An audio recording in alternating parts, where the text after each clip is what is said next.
Crash course चल रहा है फॉर द सब्जेक्ट थर्मोडायनामिक्स और इस क्रैश कोर्स के अंदर थर्मोडायनामिक्स की हम unit number 1, 2 and 3 already one shot में कवर कर चुके हैं और आज हम लोग ये आपका सिलेबस है यूनिट नंबर 4 का एकेटीयू का जहां पे हमको अवेलेबिलिटी, इरिवर्सिबिलिटी और थर्मोडायनामिक रिलेशंस पढ़ने हैं। तो उम्मीद करता हूं कि जो फर्स्ट 3 यूनिट्स हैं वो आपने कंप्लीट कर ली होंगी क्योंकि ईच एंड एवरी यूनिट अपने आप में कनेक्ट लाइटली बहुत इंपॉर्टेंट सब्जेक्ट है। नहीं समझ में आएगा तो बहुत मुश्किल लगेगा और समझ में आ जाएगा तो बहुत आसान लगेगा। ठीक है, तो सबसे पहले यूनिट 1 देखेंगे, उसके बाद 2, उसके बाद 3, 4 एंड 5 सीक्वेंस में आपको चलना है। ठीक है, चलिएगा। जैसा कि आप देख चुके होंगे यूनिट नंबर 1 काफी छोटी यूनिट है और उसी तरह से यूनिट नंबर 4 भी काफी छोटी यूनिट है। यूनिट नंबर 2 और यूनिट नंबर 3 दोनों बड़ी यूनिट थी और यूनिट नंबर 5 जो है वो भी एक एवरेज यूनिट रहने वाली है। तो जो वन शॉट की लेंथ है, जो उसका ड्यूरेशन है ना, छोटी बड़ी होंगी depending on the subject, depending on the syllabus of that particular unit. ठीक है, चलिए तो स्टार्ट करते हैं। ये भी आपको ऑब्जर्व हो जाएगा आज यूनिट 1 और आज जो हम करने वाले यूनिट नंबर 4 यहां पर न्यूमेरिकल प्रॉब्लम्स बहुत ज्यादा नहीं है। ठीक है, लेकिन यूनिट नंबर 2 में और 3 में और 5 में काफी ज्यादा न्यूमेरिकल प्रॉब्लम्स देखने को आपको मिलते हैं। यूनिट 1 में भी कुछ न्यूमेरिकल कराए थे, यूनिट 4 में भी कुछ न्यूमेरिकल प्रॉब्लम मैं आपको कराने वाला हूं। ठीक है, तो ये हमारा सिलेबस है जो कि आज इस वन शॉट में कवर हो जाएगा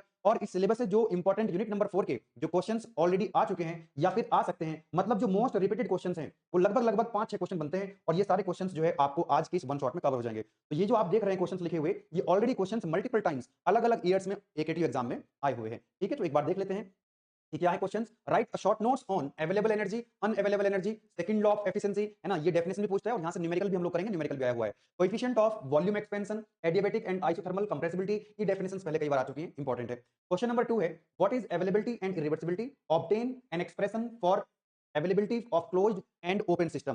देन उसके बाद नेक्स्ट क्वेश्चन है explain Helmholtz functions and Gibbs functions, है ना, ये भी कई बार ऑलरेडी आ चुका है। ठीक है, चलिएगा। उसके बाद जो क्वेश्चन है आपका नेक्स्ट है derive all Maxwell equations, Maxwell की 4 इक्वेशंस हैं उनको हम डिराइव करेंगे and explain the applications and significance of Maxwell relations या मैक्सवेल इक्वेशंस। नेक्स्ट आता है आपका derive the Clausius Clapeyron equations, ये भी आ चुका है ऑलरेडी एकेटीयू में। और मोस्ट इंपॉर्टेंट क्वेश्चंस जो हर बार आता ही रहता है, what do you mean by या what do you understand by inversion curve, very very important topic है। देन जूल थॉमसन कोएफिशिएंट क्या होता है, ये भी आया हुआ है and derive the expression for the same Joule Thomson coefficient, जिसको हम म्यू से डिनोट करते हैं, उसका डेरिवेशन भी डिराइव करेंगे। और हमको ये भी शो करना है, प्रूफ करना है कि जो परफेक्ट गैस होती है, जो आइडियल गैस होती है, उसके लिए जो जूल थॉमसन कोएफिशिएंट है वो 0 के बराबर होता है। तो ये सारे क्वेश्चंस आज के इस वन शॉट में आपके कवर हो जाएंगे। साथ ही साथ मैं आपको ये भी बताता चलूं कि प्ले स्टोर के साथ साथ अब ऐप स्टोर पे भी गेटवे क्लासेस का एप्लीकेशन अवेलेबल है। तो एंड्रॉइड यूजर्स हो या फिर जो आप कुछ लोग हैं ना बड़े-बड़े जिनके पास एप्पल का फोन है, तो वो भी ऐप स्टोर से डाउनलोड करके अब आप लोग बहुत अच्छे से अपनी तैयारी कर सकते हैं। चलिए अपना सिलेबस स्टार्ट करते हैं। स्टार्ट करने से पहले मैं केवल मैकेनिकल वाले स्टूडेंट से क्या करता हूं, अपील करता हूं। ठीक है, पहले मैं अपील कर चुका हूं आपसे। मेरी रिक्वेस्ट आप सभी से ये है कि आप लोग जो हमारा गेटवे क्लासेस का एप्लीकेशन है, जहां पर ये वीडियो आप देख रहे हैं,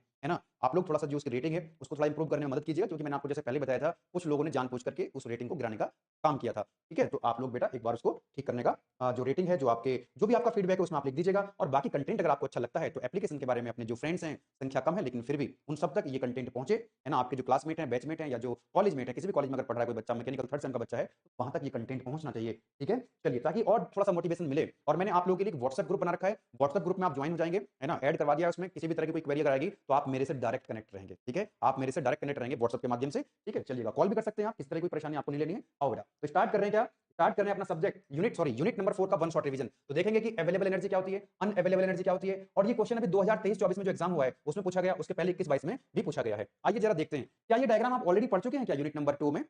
यूनिट नंबर 3 में आप ये डायग्राम देख चुके हैं। ये एक हीट इंजन का डायग्राम है, जैसे हीट इंजन, रेफ्रिजरेटर और हीट पंप का इसी तरह का डायग्राम आपने बनाया होगा। तो ये एक सोर्स होता है जिसका टेंपरेचर T1 है, एक सिंक होता है जिसका टेंपरेचर T2 है और यहाँ पर एक डिवाइस लगी हुई है जिसका नाम है हीट इंजन। तो ये हीट इंजन करता क्या है, ये सोर्स से हीट लेता है Q1 और उस हीट को वर्क में कन्वर्ट करता है, वर्क मिलता है W, और उस हीट का जो बचा हुआ पोर्शन है जो वर्क में कन्वर्ट नहीं हो पाता है उसको सिंक में रिजेक्ट कर देता है, उसको सिंक में रिजेक्ट कर देता है। कितना रिजेक्ट करता है, Q2। ठीक है, तो T1 T2 Q1 Q2 और ये हो गया W।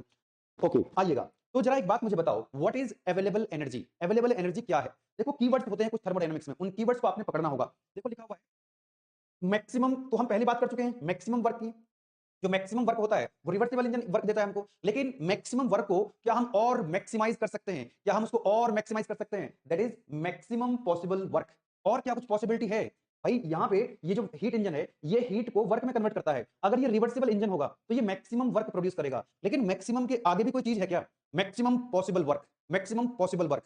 तो ये जो मैक्सिमम पॉसिबल वर्क है, जो पॉसिबल टर्म यूज हो गई है, तो मैक्सिमम पॉसिबल वर्क जो है that can be obtained in a cycle is known as available energy, that is known as available energy and it is also known as exergy. क्या बोलते हैं इसको, एक्सर्जी भी बोलते हैं। अब मैक्सिमम वर्क क्या होता है जरा ध्यान दीजिएगा। देखो एफिशिएंसी क्या होता है बेटा, आउटपुट अपॉन इनपुट। आउटपुट कितना है इसका W और इनपुट कितना है इसका, दैट इज Q1। ओके, तो W upon Q1, W upon Q1, ये जो Q1 है दिस इज द इनपुट, तो जो गिवन इनपुट है।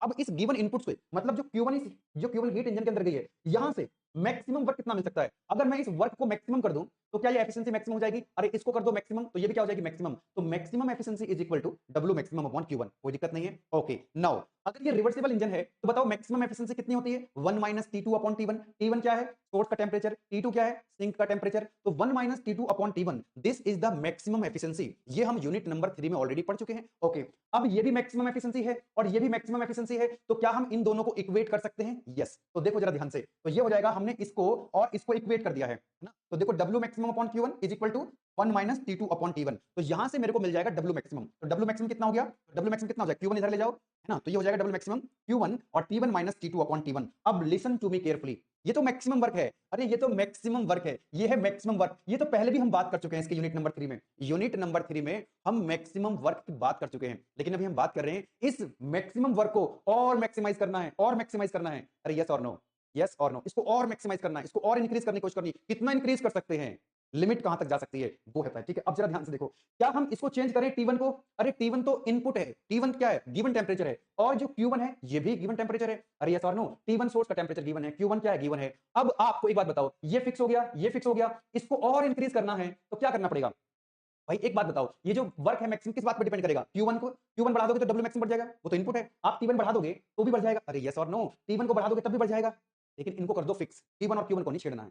अब ये जो टेंपरेचर T2 है, इसको अगर आप कम कर दोगे, भाई तीन चीजों पे यहां वर्क डिपेंड कर रहा है। एक तो Q1 को बढ़ा दो तो मैक्स वर्क बढ़ जाएगा, T1 को बढ़ा दो तो बढ़ जाएगा, लेकिन T2 को कम करना पड़ेगा। T2 को कम करना पड़ेगा तब जो है वर्क बढ़ेगा।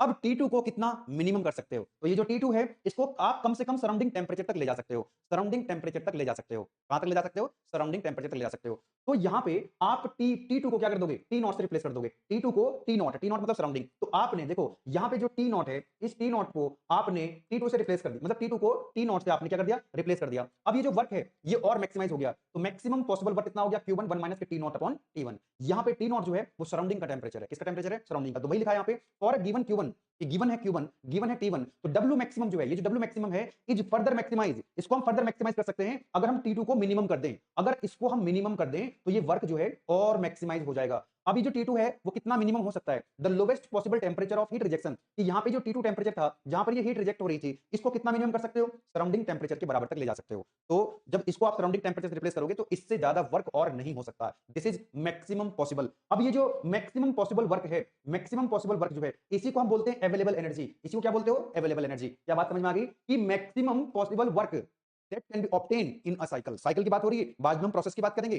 तो साइकिल के अंदर जो मैक्सिमम पॉसिबल वर्क है that is known as available energy. कोई दिक्कत वाली बात नहीं है। ऐसे समझ लीजिए इसको, जैसे कितना कर दोगे कम इसका टेंपरेचर? जैसे चाय है, तो चाय को अभी आपने गरम गरम चाय बनाई है, वो धीरे धीरे ठंडी हो रही है, तो 80 डिग्री सेंटीग्रेड से 70 पे आ गई, 50 पे आ गई, 40 पे आ गई। कहां तक ले जाओगे ठंडा करते करते? कितना मिनिमम टेंपरेचर हो सकता है उसका? सराउंडिंग के बराबर। क्या सराउंडिंग टेंपरेचर से कम टेंपरेचर कर सकते हो? नहीं होगा ना, फिर तो वर्क करना पड़ जाएगा उसमें। तो this is the concept of available energy. Now my dear students, जरा ध्यान से ऑब्जर्व करना, जरा ध्यान से ऑब्जर्व करना।